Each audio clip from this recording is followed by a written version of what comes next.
சிறடி காசையில இப்போ மனோஜ் பயங்கரமா மாட்டிக்கிட்டாரு விஜயா கிட்ட. பட் என்ன சொல்லி தப்பிக்க போறாரு அப்படிங்கிறது தான் தெரியல. இப்போ மனோஜ், கிரிஷ், நம்ம ரோஹிணி 3 பேரும் ஒண்ணா மீட் பண்றாங்க. ஸோ எப்பதான் ஏன் டிஸ்டர்ப் பண்ற? எனக்கு கடையில நெறைய வேலை இருக்கு அப்படின்றாரு மனோஜ். இல்ல கிரிஷோட நீ நல்லா பழகணும் அப்படின்னா, அதெல்லாம் இருக்கட்டும். நீ தனியா வா அப்படின்ட்டு கூட்டிட்டு போய், எப்ப நீ வந்து இந்த மாதிரி அபார்ட் பண்ணலான்னு இருக்க? நாள் ஆக ஆக செய்ய முடியாது தெரியும்ல அப்படின்னோனே, என்ன நீ இதே சொல்லிட்டு இருக்க?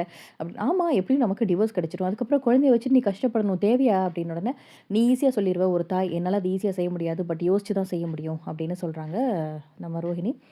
ஸோ இப்போ வந்து மனோஜ் வந்து என்னதான் நினைச்சிட்டு இருக்க? அத சீக்கிரம் பண்ணு அப்படின்னா, சரி எனக்கு ஒரு டவுட். நீ ஏதோ பொண்ண பார்த்து வச்சுட்டு தான் டிவோர்ஸ்ன்னு சொல்றேன்னு நினைக்கிறேன் அப்படின்னோன, ஐய்யயோ! நம்ம கல்யாணமே பண்ணிட்டோம் அப்படின்ற மாதிரி மனசுல வந்து மனோஜ் நினைக்கிறாரு.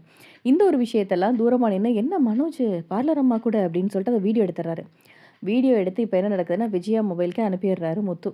அத பார்த்த உடனே தைய தக்கன்னு குதிக்கிறாங்க விஜயா. ஸோ என் புள்ள ஒழுங்கா தான் இருந்திருப்பான். அவ தான் ஃபோன் பண்ணி வர சொல்லியிருப்பா. எனக்கு தெரியாது. இன்னைக்கு மனோஜ் வீட்டுக்கு வரட்டும் அப்படின்னு சொல்லி சொன்ன உடனே மனோஜும் வந்துருவாரு. மனோஜ புடிச்சு காட்டுன்னு காட்டிட்டு திட்ட போறாங்க. அவ மேல தான் தப்பு. என் புள்ள மேல தப்பு இல்லன்ற மாதிரியே விஜயா தொடர்ந்து பேசுவாங்க. அதான் நடந்துட்டுருக்கு. ஸோ இன்னொரு பக்கம் பார்த்தீங்கன்னா, கனகாவ பார்க்கறதுக்காக மனோஜ் அங்கேயும் போறாரு. அங்க போனோனே கனகாலாம் பவுடர்லாம் போட்டு, குடுமியெல்லாம் போட்டு எல்லாமே பண்ணி ஒரு வழியா பண்ணி வீட்டுக்கும் அனுப்பி வச்சுருது மனோஜ. அத கொஞ்சம் கூட கலைக்காம குடுமியோட வீட்டுக்கு வந்துறாரு மனோஜ். எல்லாருமே கெக்க பெக்கன்னு அத பார்த்து சிரிச்சுட்டு இருக்காங்க. ஸோ அப்கமிங்ல யார்கிட்ட மனோஜ் மாட்ட போறாரு அப்படிங்கிறது தெரியல. ஏன்னா நம்ம ஸ்ருதி, மீனா 2 பேருமே வந்து ஃபாலோ பண்றது நிப்பாட்டியாச்சுல்ல. அடுத்து முத்து கிட்ட தான் வந்து மனோஜ் மாட்ட போறாரு.